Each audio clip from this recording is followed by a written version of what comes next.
Bakit sinasabi ninyong nakakahigit kayo sa iba? Ano ba ang mayroon kayo na hindi nagmula sa Diyos?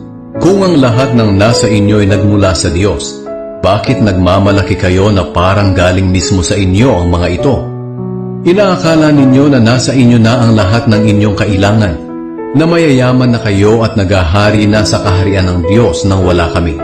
Sana nga'y nagahari na kayo nang makapaghari naman kaming kasama ninyo. Sa tingin ko, kaming mga apostol ay ginawa ng Diyos na parang pinakahamak sa lahat ng tao. Para kaming mga taong nahatulan ng mamatay, na ipinaparada sa harap ng buong mundo, sa mga tao at pati sa mga anghel. Dahil sa pangangaral namin tungkol kay Kristo, itinuturing kaming mga hangal.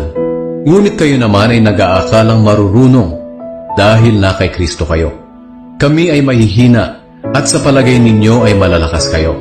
Iginagalang kayo ng mga tao habang kami naman ay hinahamak. Maging sa oras na ito, kami ay nagugutom at nauuhaw, hindi makapanamit ng maayos, pinagmamalupitan at walang matuluyan. Nagtatrabaho kami ng husto upang mabuhay.